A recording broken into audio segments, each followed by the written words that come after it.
very dear friend's father passed away and in a different city, and we were discussing. Suddenly, I realized that people are very apprehensive about writing condolence letters. What to write on demise of someone?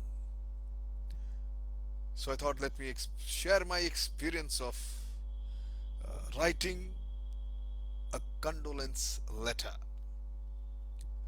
Letter of condolence. My friend, it happens to someone every day. There is an obligatory column of a newspaper and always has some familiar name, and I feel that you must write a condolence letter or a condolence message or a note at least. Few duties are more genuinely difficult, I suppose. And write letter of condolence, writing condolence messages, it is a forgotten story. It's a dying art with instant messaging and just one word RIP or something. I think it does not suffice. We every day notice that someone is leaving and we get bewildered. Some poet has said very beautifully, मौत से किसकी वज़ादारी है, आज तुम्हारी तो कल हमारी बारी है. Who's got friendship with death? If it is you today, then tomorrow it's my turn. I will tell you, share with my personal experience when I lost my father. In March 2013, I lost my father, and since I have friends all over the country and I posted, being in army, posted all over, I was receiving far too many condolences, letters, and messages. So let me share with you what I have learned from those letters, which I have been writing also. It has helped me. So let me try to help others. First and foremost, I feel that you must remember that the proper purpose of a letter of sympathy or a letter of condolence is nothing much to honor the dead as to help the living. We just focus on a person who is gone. Your aim then should be to recall past joy, not to heap coals on the fires of sorrow. So write about the life of the departed, not about his death. Write in terms of the momentarily forgotten blessing, not overemphasizing the tragedy. Any bereaved individual, my friend, could reach at random into a pile of condolence letters and come up with typical notes people are writing. You know, when I got these letters and I just recall few of them, someone wrote, "What a great loss this has been to you." Someone writes, "I am filled with thoughts of your tragedy. How much wiser was the friend who wrote to me that I will remember your father."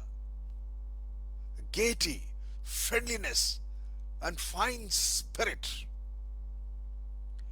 They don't come. They don't come like him very often.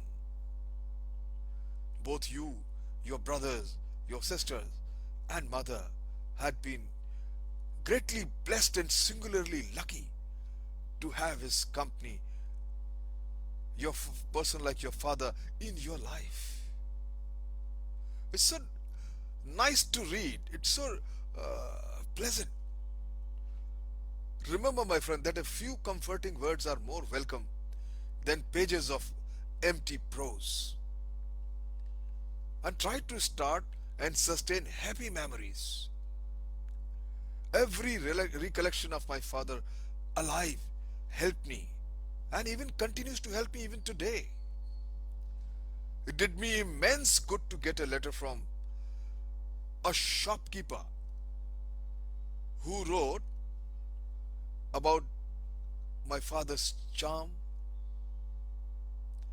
his sense of humor, and helping nature. He writes that although I saw him and met him only one time, he came shopping with you when I was posted there. That's in Bikaner. What a wonderful living image of my father comes to my mind upon recalling that a person can write just meeting him one time. My friend, for some reason, many people consider a letter of condolence an obligation to preach a sermon at the almost to already suffering recipient. It is well to remember that your personal credo may be at variance with what the grief-stricken person himself believes and finds comforting. It can be quite different. In the name of compassion, my friend, don't subject a bereaved person to high-sounding cliches such as "I, time heals." He won't believe. He won't believe it. He will believe simply that you don't realize the depth of sorrow. After a while, you will forget. It's equally painful. How can people say all this? For the last thing in the world one wants to forget, you see, is their own parents or a loved one who has gone. Above all, my friend, refrain from indulging the most arrogant of cliches. He would have wanted you to advise. All his advices us no consolation at all. If you have written within a month, if you haven't written, let's say, within a month of the person's demise, don't write. During the day immediately following the shock of loss, there are solace and therapy in the floods of condolence letters. But there comes a time when the bereaved must take up normal routine and go on with the life. And they don't want to be forced to hark back. They are still in the need of consolation, but often it in person and tacitly by companionship rather than in words. If you haven't written for a month or some longer time, then instead of writing, go and meet them and express your views. It will actually a good reading when you read the compilation of condolence letters written by great people.